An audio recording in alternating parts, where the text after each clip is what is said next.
How to print from Canva. So hello guys, welcome back to my YouTube channel. In this video I'll be showing you how you can easily print from the Canva application or website on your device.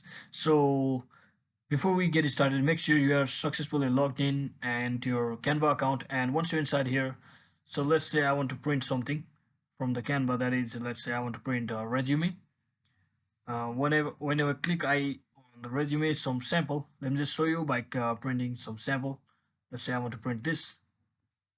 As you can see, I have a resume over here of some person, and what I want you to do is simply click on this share button, and from here you don't need to you don't see any print option over here, and into this option as well you don't see anywhere where it says the print option.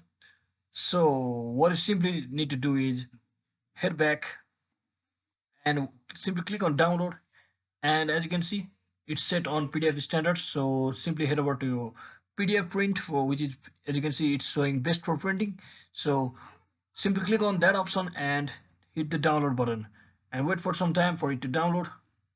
And once it gets downloaded, simply open the file, and from here what you can do is simply click on print option over here, and or you can also type in Control P on your hit the keyboard, and just like that, according to your settings, you can just print it on from your printer. So hope this video was helpful. If it was, don't forget to like and subscribe to the channel. See you on the next one.